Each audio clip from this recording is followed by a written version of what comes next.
Hi everyone, and welcome to Lesson 4 in Writing a Novel. Now that we've created a premise and a hero's journey outline, we're finally ready to start writing the actual manuscript. There are a few important choices you'll need to make at this stage, and also a few things to think about, such as how to create and maintain suspense, how to orient readers in space and time, and focusing chapters around character goals, motivations, conflicts, and meaningful connections. So we'll cover all of that. Also, I wrote the prologue and first chapter of When There Was Light, which is the novel that I'm writing for this series. Follow the link in the description below to read them. You'll see scans of my handwritten first drafts, and then the second draft's all typed up. You'll notice that the chapters evolved a lot between those two drafts, especially the second chapter, which I think turned out pretty good. These chapters still need work, and after getting feedback from my critique partner, I've decided I probably won't use the prologue to open the novel, and actually might not end up using it at all. But I'm going to leave those chapters alone until I finish a first draft of the whole manuscript. That will give me enough space to gain some objectivity. I ended up filming my critique partner giving feedback on these chapters, so I'll include that in the next episode, along with some tips for how to give and receive effective feedback, both of which are critical for writing good fiction.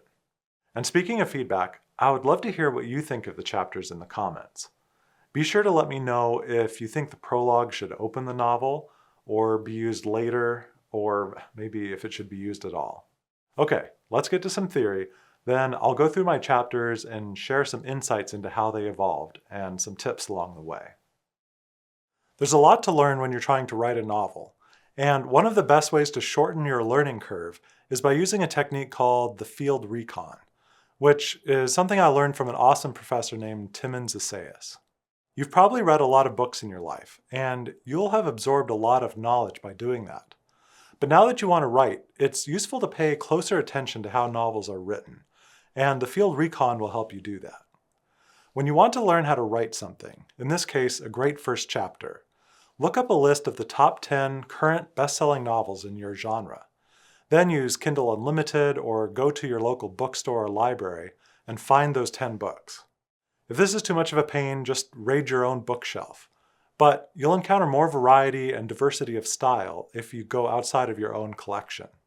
When you have the books together, sit down and read the first chapter of each book. Then think critically about how those authors wrote those chapters. Ask yourself questions like, how did the authors craft a first sentence that grabs your attention? How did they introduce characters and describe settings? How did they introduce mystery and create suspense? Did they start with exposition, conversation, a character's thoughts? Did the chapter cover one scene in one location from one point of view, or did it cover multiple scenes and switch the point of view? What was the pacing like? Write down your observations, especially about what you liked most and what you'd want to avoid in your own work. These notes will help guide you as you write your first chapter. By taking time to study this many examples of an opening chapter, you'll see things that you may never have noticed by just reading one novel at a time. Keep the Field Recon in mind for the future. If you're writing your manuscript and you get stuck on a specific problem, or you get feedback that your protagonist is emotionally flat or whatever, write those things down and then go do a Field Recon on each of those items to see how the pros take care of that.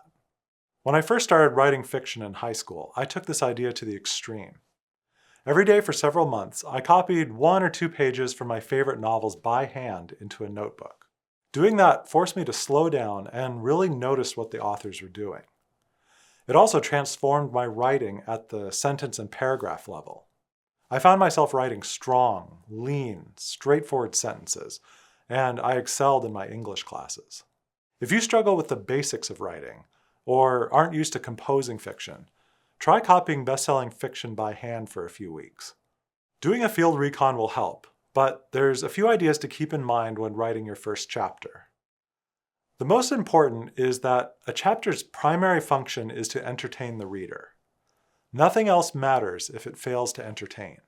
An easy way to test if your chapter is entertaining is to examine how excited you are to write that chapter. If you aren't excited to write it, your readers probably won't be entertained by reading it. If your chapter fails this self-test, start asking yourself questions like, what could happen in this chapter that would make me excited to write it? Or how can I write this chapter so that it will be someone's favorite chapter in the whole novel? Keep in mind that entertaining doesn't necessarily mean flashy or super dramatic. It can also be meaningful. Some of the most riveting scenes in fiction are quiet. They're restful, beautiful, sad, inspiring, or intellectually stimulating. Nerdiness can also be entertaining. Tom Clancy wrote massive novels filled to the brim with technical details about Navy ships and military technology. The Martian by Andy Weir is basically a long, humorous physics word problem as the protagonist tries to survive by himself on Mars. The Da Vinci Code by Dan Brown is filled with archaic facts about art and Christian history. There are countless other novels that revolve around the details of quilting, crossword puzzles, Amish societies, and other niche areas that people find interesting. But if you want to entertain with nerdy details, keep in mind that they need to be relevant to the central conflict of the story, and they must maintain or even amplify suspense. Do a field recon on how top authors do just that. In a past episode, I talked about how readers experience emotions vicariously through characters in the book. If a chapter doesn't feel exciting to write, look to see if the characters on the page are having meaningful experiences that affect them deeply. If not, why not? What can you do to make your characters experience greater wonder, heartache, love, adventure, fear, admiration, or hatred? Keep asking yourself these kinds of questions until you come up with events for your chapter that make you excited to put words on the page. That all being said, sometimes you won't be excited to write a chapter no matter what, and you won't feel like you have any good ideas. But if you sit down and write a chapter anyway, you'll create something beautiful, or at least something that will lead you to something that you're excited to write. The second most important ingredient of a chapter is that it moves the story forward along your hero's journey outline. Something important and irreversible should happen that pushes the story toward the next stage of the journey and forces your characters to make decisions or experience revelations. If nothing essential to the story happens in a chapter, ask yourself why you're wanting to write it. If the answer is because it contains a cool idea or it's an entertaining chapter, then start thinking about how you can merge those ideas with an event that does move your story forward. The third most important thing a chapter must do is create and sustain suspense. Lee Child wrote a fantastic 2-page article titled "A Simple Way to Create Suspense" in the New York Times. Google it right now, read it, and save a copy. He explains this concept better than I ever could, and it's an absolutely essential skill for a fiction writer to master. In the article, Lee Child writes, "As novelists, we should ask or imply a question at the beginning of the story, and then we should delay the answer. By raising questions and delaying answers, you open a gap in your reader's mind, one that they subconsciously long to fill, and they will feel dissatisfied until they find the answer. This dissatisfaction is called suspense. This is why clickbait headlines are so effective, because they raise tantalizing questions in your mind, and you feel so uneasy that you want to click through to find the answer. Even though internet headlines abuse this phenomenon, there's something delicious about being held in suspense, and we love it when it's done well. So how can we start creating suspense from the first sentence? If you do a field recon on opening sentences of best-selling novels, you'll discover that almost every successful novel starts with a sentence that raises big questions in your mind. In the title sequence at the beginning of each episode of this show, I included opening lines from 3 novels. The first is extracted from the first line of A Tale of Two Cities by Charles Dickens, which reads, "It was the best of times, it was the worst of times. It was the age of wisdom, it was the age of foolishness." Those 4 phrases raise questions in your mind. How could those contradictions be true? Why do people think it's the best of times and the worst of times? Subconsciously, we want answers, so we keep reading. The second quote in the title sequence is actually from the middle of Dracula, so I'll skip that one, even though it would make a great opening line. But the third quote is extracted from Children of Men by P.D. James. The first sentence of her book reads, "Early this morning, January 2021, 3 minutes after midnight, The last human being to be born on Earth was killed in a pub brawl in a suburb of Buenos Aires, aged 25, 2 months, and 12 days. That sentence raises 1,000 questions in my mind, and P.D. James takes her sweet time in answering them. The last quote in my intro is the first sentence from N.K. Jemisin's brilliant fantasy novel, The Fifth Season. It reads, "Let's start with the end of the world, why don't we? Get it over with and move on to more interesting things." What could be more interesting than the end of the world? But Jamison doesn't stop there. Her first page raises more questions with almost every sentence before she gradually starts to answer them. Now that you know about this technique, start looking for it in novels, TV shows, and movies. Pay attention to when it works well and also when it's overused or falls flat. This technique also works to create cliffhangers at the ends of chapters, which are a powerful tool to keep readers turning pages. But be careful not to overuse this technique. You want to strategically let your readers rest so they can rally themselves for even greater heights of suspense and tension. Another critical ingredient of any chapter is to orient your reader in space and time. The W questions are a good way to think about this. Early in your chapter, your readers need to know who, what, where, and when in order to feel settled into the scene so they can relax and experience the action without feeling disoriented. You don't have to put these details in the first few sentences of your chapter, but they should be shared early on so your readers are grounded. There are many ways to artfully sprinkle in these details without committing the literary sin of an info dump, and a Field Recon is the perfect way to see how skilled writers orient readers at the beginning of each chapter. If your chapter is set in an exotic location, like a government facility or an alien planet, you'll need to share more details so people can form a clear mental picture of the setting. If the chapter takes place in your local coffee shop, most people have a clear image of what a location like that looks like, and you only need to share what makes that location unique, or other details that are somehow critical to the scene. Most chapters only come alive when they feature one or more characters who have a clear goal, strong motivation, and who experience conflict while trying to achieve that goal. This miniature character arc will give your chapters purpose and forward direction. This also opens up a whole new kind of suspense.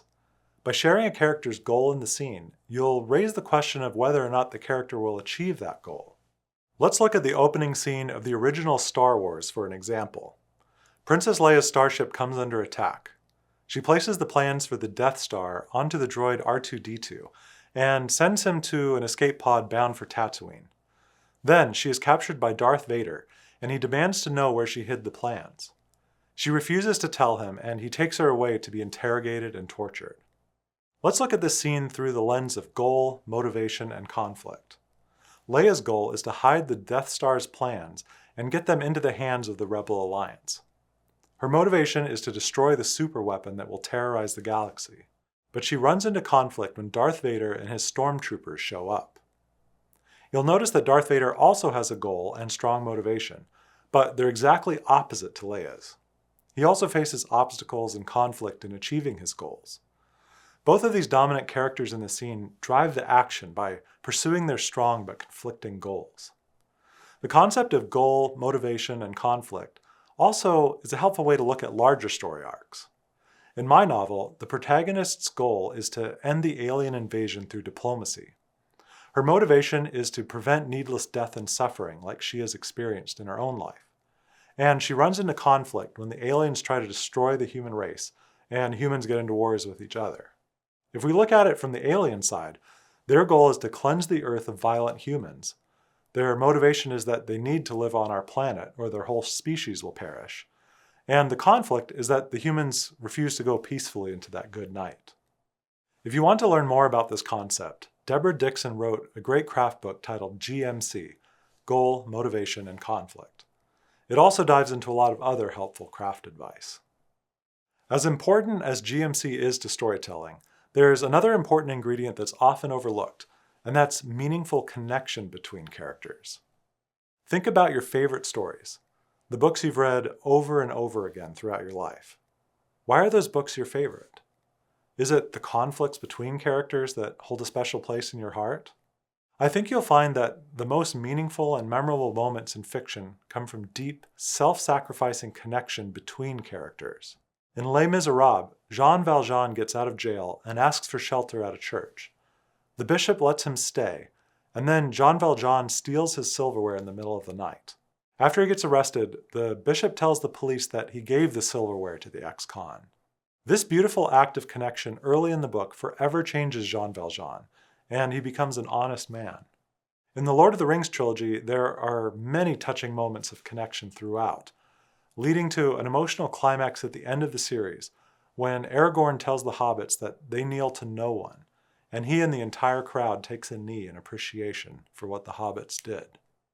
The idea of meaningful connection becomes more valuable over time as your characters interact throughout the story, but many great novels begin with moments of beautiful connection. So perhaps explore that idea as one option for your story. Another important choice to make at this stage is how you will handle point of view and tense in your novel.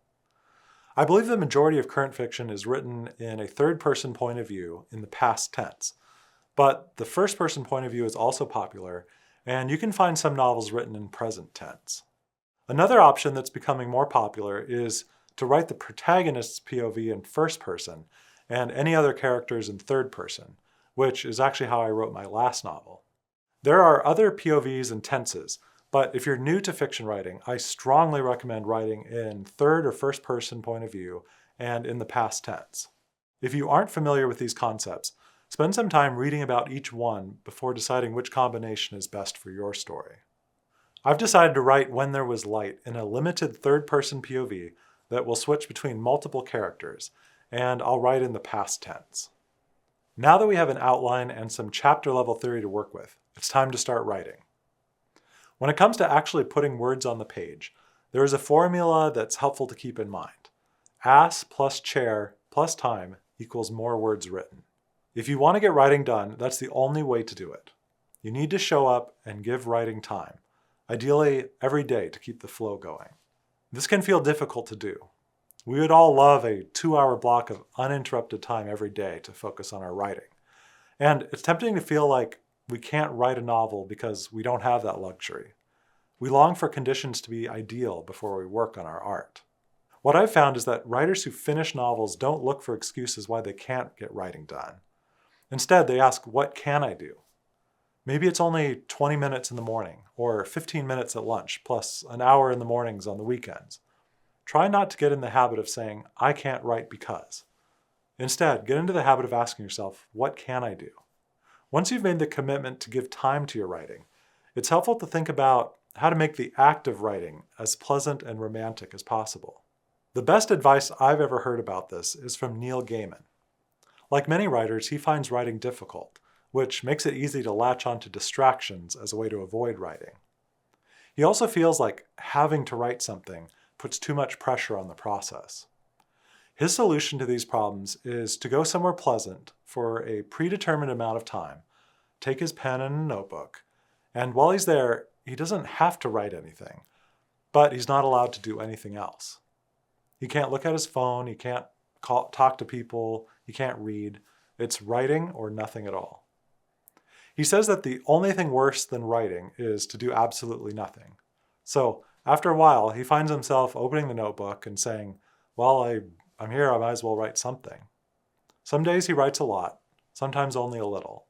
But either way, he has given his muse the gift of dedicated time. He also feels that writing by hand is more productive. It's easy to get distracted while on a computer because of notifications or getting lost in research rabbit holes. But if all you have is a pen and paper, you're more likely to just write the story. And if you find yourself needing to research or look something up, just open a bracket on the page and write research this, and then keep writing the story.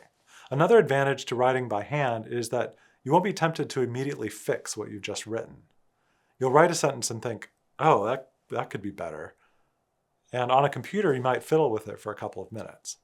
But if you're writing by hand, it's much easier to just keep writing as it comes to you. You can always fix the awkward sentences later. Writing by hand without distractions is also more fun and way more romantic. It makes you feel like you're a real writer.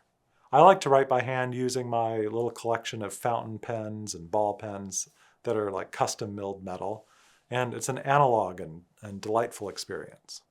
You'll eventually come up with a system that works best for you, but I highly recommend that you try Neil Gaiman's approach. But even if you give yourself romantic, distraction-free time, writing is hard. One of my favorite quotes is from Red Smith, who when asked if writing was difficult said, "You simply sit down at the typewriter, open your veins, and bleed." If you haven't written fiction before, don't be surprised if it feels a little like cutting open veins. You may feel extremely awkward and clumsy, and find it impossible to effectively translate the thoughts in your mind to words on the page. This is entirely normal. You are learning a new skill, and it will take time and consistent effort. And writing can feel awkward and impossible even for successful authors. John Steinbeck once said, "Although sometimes I have felt I held fire in my hands and spread the page with shining, I have never lost the weight of clumsiness, of ignorance, of aching inability." I haven't written much fiction in the last few months, and starting to write this novel has felt painful and awkward for me. But I knew that if I kept showing up every day and fighting for the words, they would eventually come, and they did. Now that you have all this theory in your mind from the last 3 episodes, the last thing I'll encourage you to do is to put it all out of your mind and just write a draft of your first chapter as it comes to you. Think of the writing process in 3 distinct stages, and each stage requires a different approach.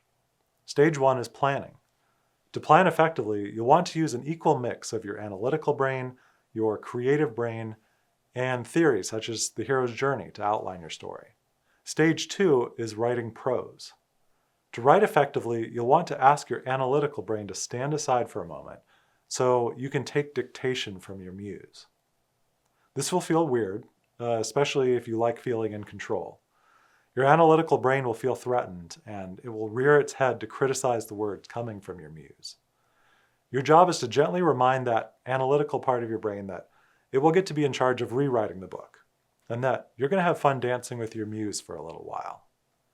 When you sit down in a quiet place with your pen and paper and start to think about your first chapter, imperfect things will start coming into your mind. You'll get snippets of dialogue, fragments of description, sentences that aren't complete or that don't even make sense. Write those things down until you've finished the chapter. That first draft may look like a total dumpster fire, but somewhere in that dumpster fire, you'll find beautiful things worth saving. And it's much easier to fix or rewrite a dumpster fire than it is to write a perfect chapter. The third stage of the writing process is revision. This is when your analytical brain can go to town fixing all the messy stuff that your muse gave you. For me, revision starts when I take my handwritten draft and transcribe it into the computer. I try to give myself at least a few days between finishing the handwritten draft and transcribing it, so that I can see it with fresh eyes. At this stage, I try to fix as many of the problems as I can and make any improvements that have occurred to me.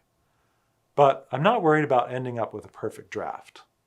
My goal at this point is just to write chapters that tell the story until I reach the end of the manuscript.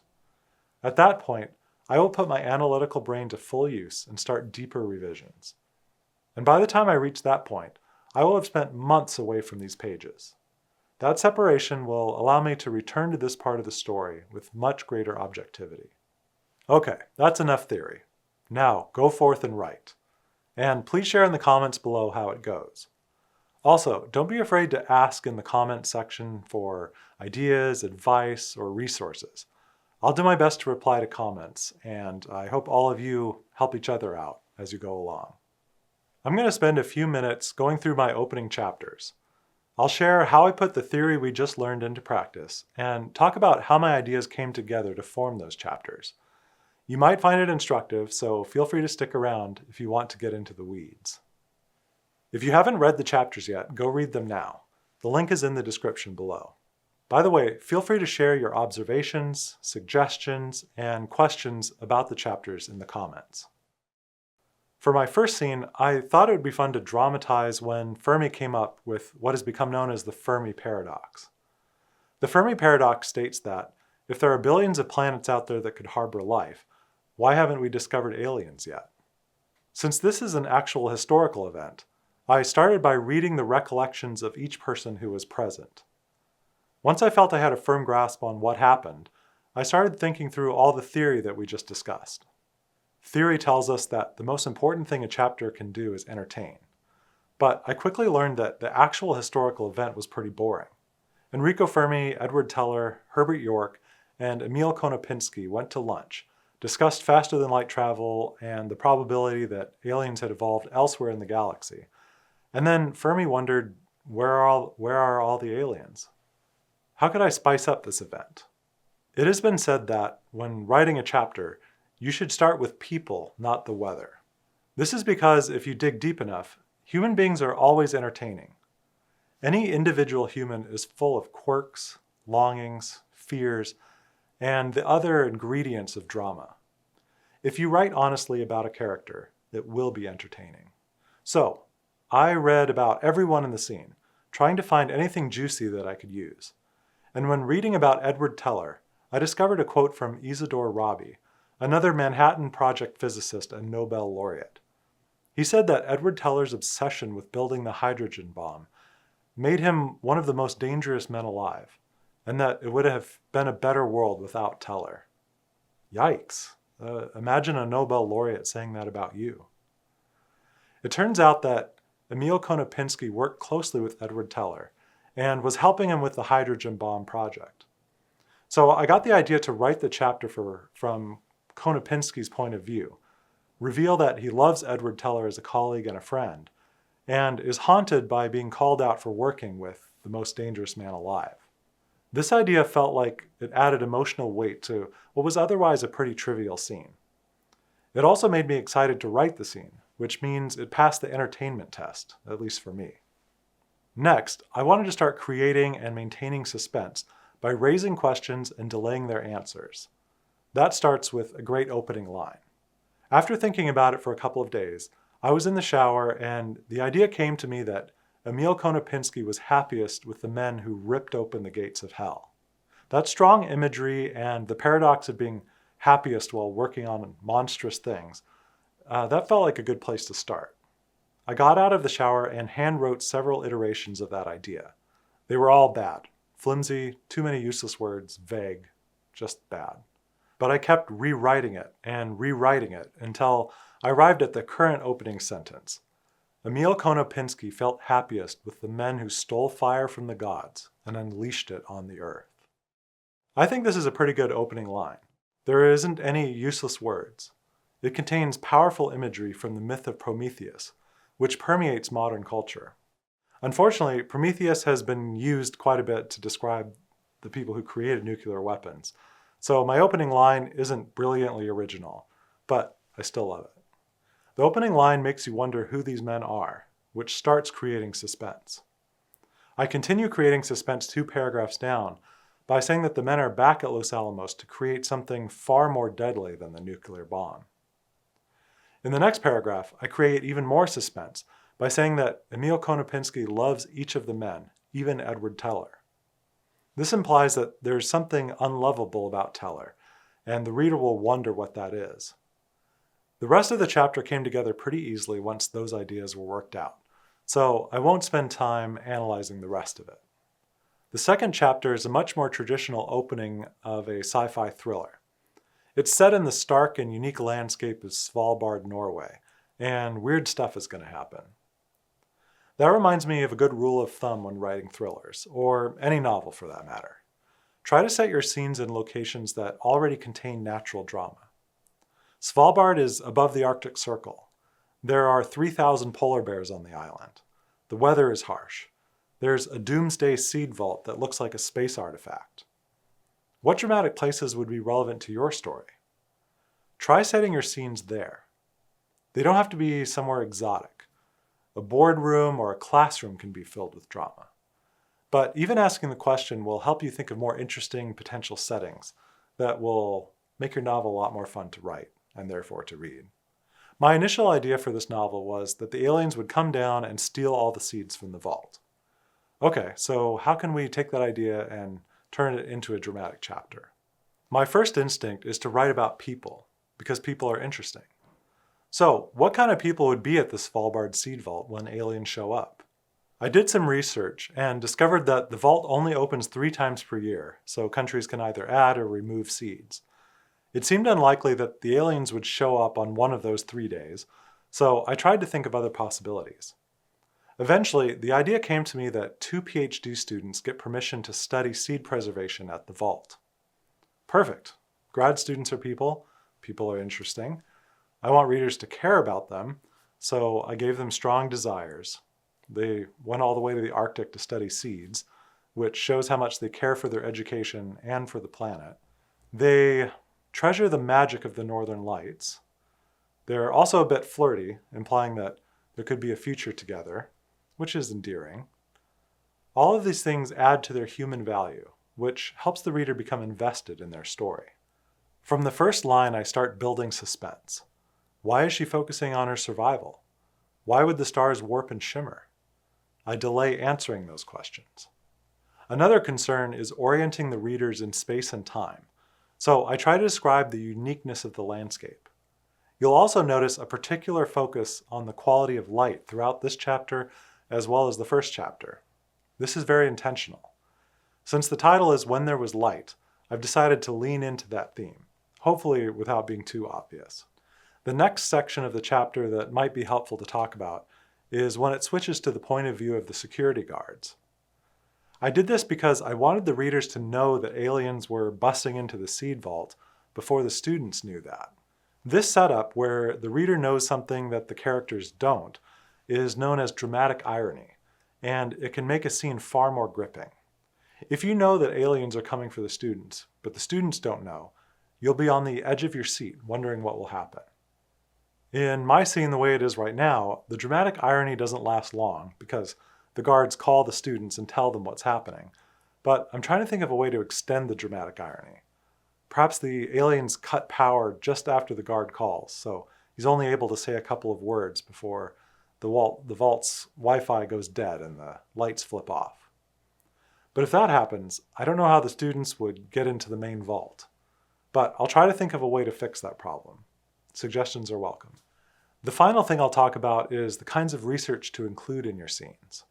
While watching YouTube videos about Svalbard, I learned that everyone on the island must carry a gun if they're outside of downtown Longyearbyen, because of all the polar bears. The video went on to say that people can carry a flare gun if they don't want to carry a deadly weapon. When I heard this, I almost immediately had a vision of the students shooting colored flares inside of the blacked out vault at invisible aliens, and how the alien skin covered in micro OLEDs couldn't reproduce the brightness of the flares, allowing the students to catch a glimpse of the aliens.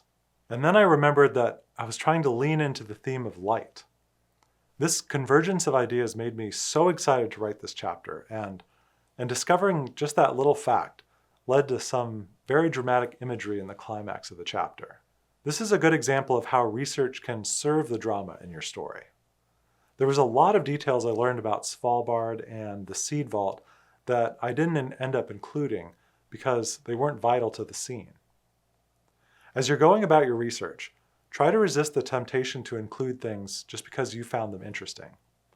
Look for the details that serve and enhance the story you're already trying to tell. Thank you for watching this episode. If this series is helping you write your novel, please give the video a thumbs up, let me know how it's helping in the comments, and subscribe to the channel. That will help YouTube know to show these videos to other writers. I'll have new chapters for you in the next episode, as well as more helpful storytelling theory. So make sure you're subscribed so that you know when it drops. Until next time, keep writing.